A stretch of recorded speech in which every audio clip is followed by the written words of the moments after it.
Good morning, everyone. My name is Pam Shaw, and I'm the director of the Master of Community Planning program at Vancouver Island University, and here to share with you briefly about opportunities for CCP coordinators at VIU. So Vancouver Island University is located, our primary campus is in Nanaimo. So we're up here, it's 905th Street, so sort of on the edge of town. It's walkable. It would take you probably a good half hour to walk your way downtown, but not so far. It's almost 100,000 people on the east side of Vancouver Island in the unceded territory of Snuneymuxw First Nation.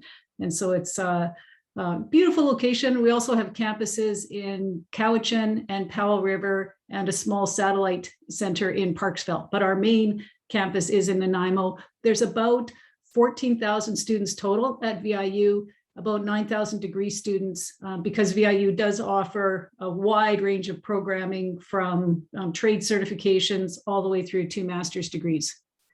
So there's a shot of the campus from last fall, actually looking back over.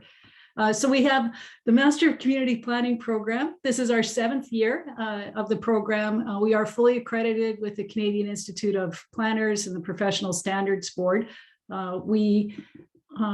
Here's the front door. The theme color for our planning school is that bright peacock blue color. It represents the blue sky of planning and looking at horizons that are far away and imagining what could happen. And then our regalia for convocation is that bright blue color, but then it's also lined with a cold gray color, which is the reality of budgets and engineers and some limits on it. But we always try to hang on to that visionary part of planning, that planners every day get to think about how can we make things better? How could things be different? How do we shatter norms that are perhaps holding us in places and end up with some better future? So our program, and you can check out our website, it's a 2-year program as all the master's programs are. So you're in class from September to April, both years. The first year is fairly intense for classes. The second year less so, because you're working on your thesis or major project as well. So our focus it's very rooted in where we are in the world. So it's about small town, small city, small town planning, and small community planning, urban design, but in a community planning sense, so that even though there's beautiful examples of incredible urban design in big cities, but small places can be beautiful as well. We focus on rural-urban interface. So what does it mean to be right next to rural areas, and how does that impact how communities develop? Professor Hemphill, Jessie Hemphill, teaches with us as well as she does with UBC, so that crossover, and teaches our First Nations planning course. We try very consciously to make sure we're weaving First Nations and Indigenous planning concepts, ideas, examples into all the courses as well. So we hope that is an important part of the program and an important foundational part of every class.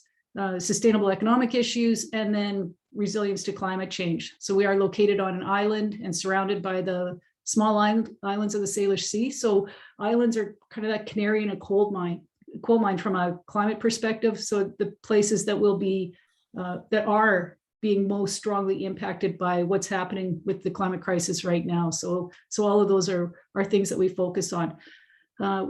The students in the program can do their thesis or major project on any topic that's of interest to them. So you're not required to only work on these topics or only work on a topic that's of interest to one of the faculty members. It's really wide open where you would take your adventure through the planning program.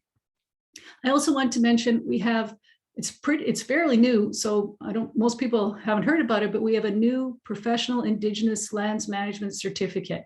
And so this came out of a relationship with the National Aboriginal Land Managers Association. It's NALMA. So these 6 courses that you can take that we offered for the first time last summer, you can do these 6 courses, and that qualifies for NALMA level 1, and then enables the person who took the 6 courses. So you can walk away that day with your VIU certificate in Indigenous lands management, or you can now ladder into NALMA level 2. And those courses are generally taught at Curve Lake in Ontario on reserve lands in Curve Lake, sometimes online as well. And so this certificate fits nicely with the NALMA certificate. And we've had our first group of students are finishing up their major projects right now, and then they'll be heading into NALMA level 2 in January. And so the option for you, if you're interested in coming to VIU, if you were wanted to do the NALMA level 1 at VIU and get your certificate, if you have NALMA level 2, so you've obtained that NALMA certification and have an undergraduate degree as well, you're guaranteed a placement in the Master of Community Planning program. And I'm not saying this lightly at all. I know, Maggie, you get thousands of applications a year, but VIU, we're tracking at about 180 applications for 20 placements in the program. So we do get many more applications than placements. But if you have the NALMA program and an undergrad, we'll guarantee a seat for you in our program. Just want to say thank you very much. They said 5 minutes, and I've never talked for only 5 minutes in my whole life. That's almost an impossibility. But just want to say thank you, and I'll turn it over to Maggie, and then we'll open up the floor for any questions.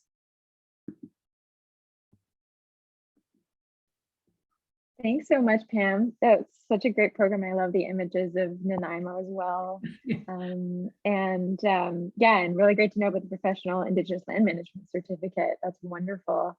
Bear with me just as I stumble. I've been teaching more in person recently, so my Zoom skills are a bit rusty. There we go. Oh, sorry, share my screen.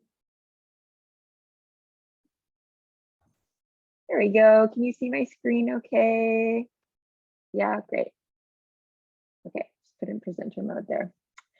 Okay, well, thank you so much. It's such a pleasure to be at the CCP workshop.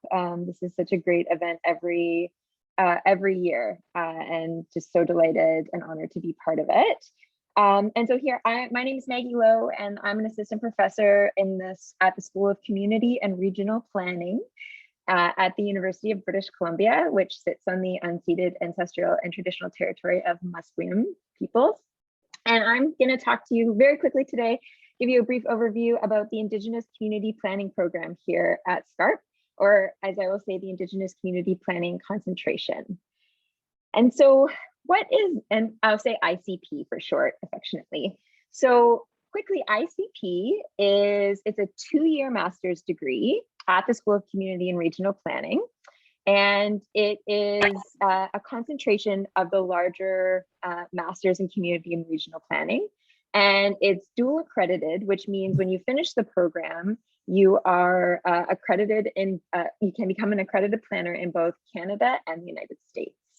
And the kind of aim or the kind of mission statement of the Indigenous Community Planning concentration is, so our intent is to train a new generation of community planners who will break with the colonial legacy and culture of planning in order to work in respectful partnership with Indigenous communities. And of course, what's so central and important to and about the Indigenous Community Planning Program is it's designed and delivered in partnership with Musqueam Indian Band. So just a very quick rundown. So we have this very important partnership with Musqueam. It's a 2-year program. It's a small program. We take in about up to 10 students per year. In the first year, and again, intensive courses, you'll take the same courses that the Masters in Community and Regional Planning students who are in the broader program take. And in addition, you'll take 4 courses that are specific to ICP. And those courses range from a great course that's co-taught with Musqueam called Indigenous Community Planning, Indigenous Ways of Knowing, Being, and Doing, a facilitation course, a great Indigenous law course, as well as a course in community and economic development. And then in the second year, students, this is I think one of the best parts is, and I get to mentor 2 students. You're paired with one of your peers and you undertake an 8-month practicum, and you work with a host First Nations community that are somewhere in the process of doing their comprehensive community plan. And the students support their host community in whichever ways they can to help with the CCP process. So this is just a quick snapshot from some of the some students that worked with Qualicum First Nation right now at a community engagement session, because of course we know community engagement is central to the CCP process. So just kind of showing some action shots.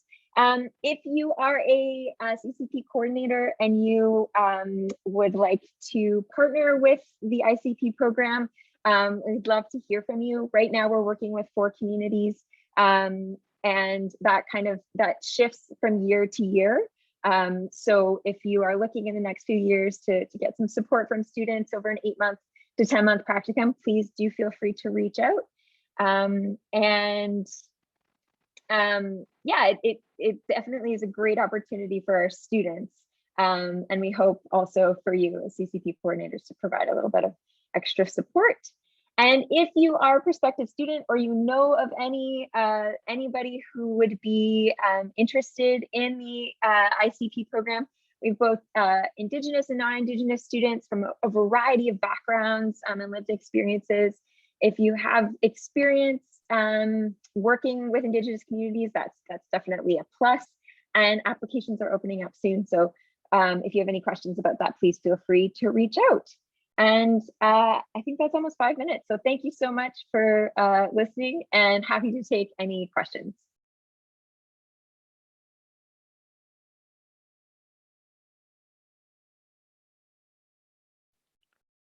Thanks for that, Maggie. Thanks for that, Pam. There's a question that came in, and they're asking if the slideshow will be available on Slack as well. That's coming from Kiana Watts. For sure, Kiana, we can post those on Slack. I haven't done that yet, but I can do that today. Thank you so much.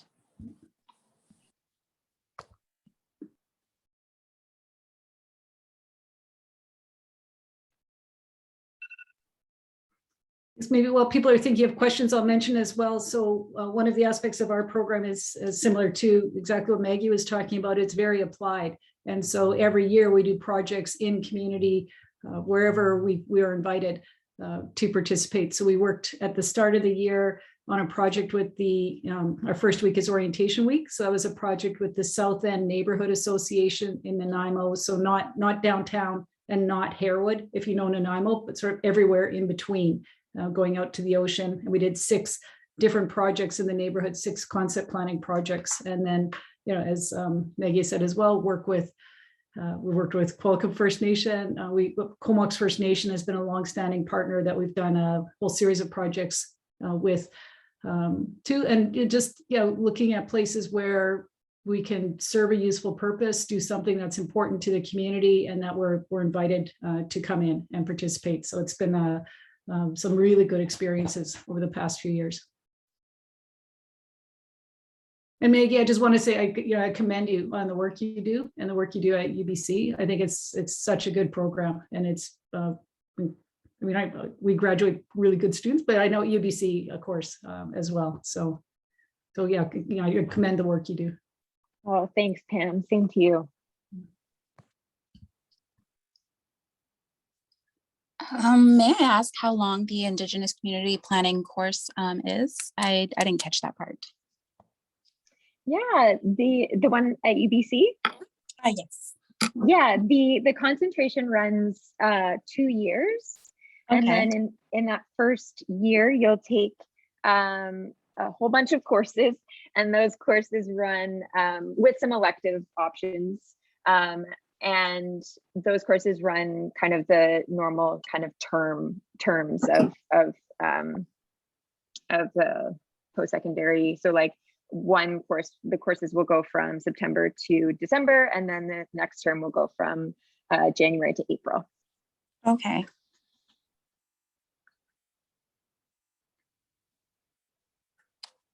Thank you.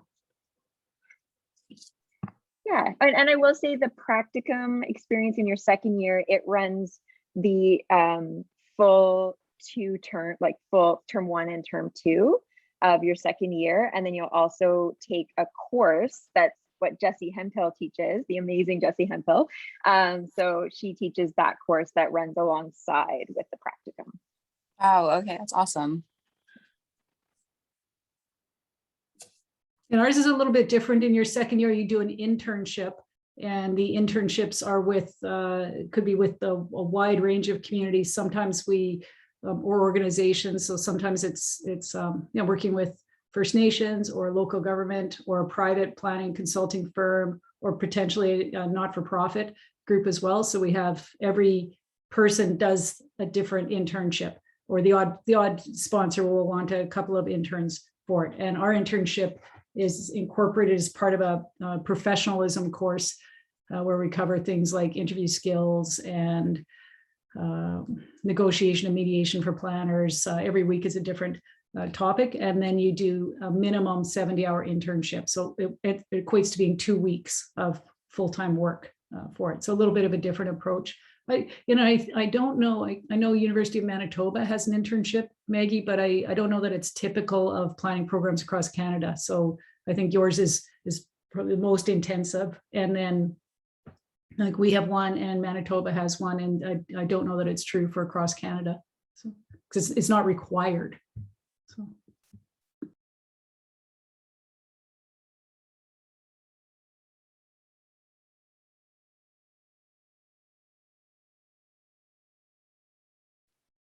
All right, thank you both, Pam and Maggie, for all that great information this morning. That was really, really helpful, and it brought me back, Maggie. Being a graduate of the ICP program, to Shania, I believe who that was on the call earlier. Yeah, I can attest to what a great program that is, and you're right. When you're doing this kind of course under the great Jesse Hemphill, it definitely makes things for smooth sailing for sure. So I think that is all here for now. There is a slot 2 happening that does start at 10. I'm not sure if anyone here is aware of that, or if they have that an itinerary of what's happening. Jesse Williams and Marie Alamil from New Relationship Trust, which will be in session M, and Selena Durham of First Nations Public Service Secretariat will be in session N. So those will be happening starting at 10 o'clock. So you're welcome to leave the breakout room for now, join the main room. And